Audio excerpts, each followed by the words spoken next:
শেখ হাসিনা সহ অন্যান্য যাদের অডিও রেকর্ডগুলো ফ্লাশ হয়ে গেছে তাদের অথেন্টিকেসি প্রমাণ করার জন্য আমরা ট্রাইব্যুনাল আবেদন করেছিলাম, ট্রাইব্যুনাল সেটা মঞ্জুর করেছে। অপরাধের এভিডেন্সগুলো হাইড করার জন্য মূলত সব রকমের আয়োজন সেখানে ছিল। আমরা পুরোপুরি ডিজিটাল বেসড আমরা প্রমাণগুলো সংগ্রহ করছি যাতে অকাট্যভাবে এটা প্রমাণিত হয়।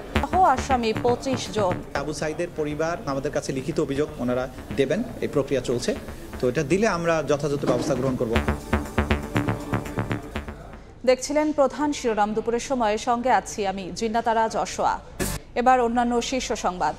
খালেদা জিয়ার শারীরিক অবস্থার আরও উন্নতি, হাঁটতে পারছেন কারো সাহায্য ছাড়াই। জনগণের পাশে থাকতে দলীয় নেতাকর্মীদের নির্দেশ।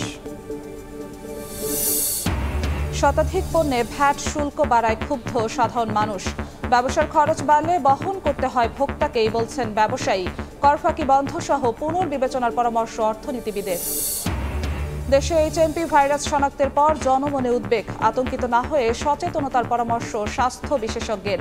মাস্ক ব্যবহার সহ 7 নির্দেশনা অধিদপ্তরের। জুলাই অভ্যুত্থানের চেতনা, এবার নতুন আঙ্গিকে হবে অমর একুশে বইমেলা। চলছে স্টল ও প্যাভিলিয়ন তৈরির কাজ। পরিধি নিয়ে কিছু প্রকাশকের অসন্তোষ।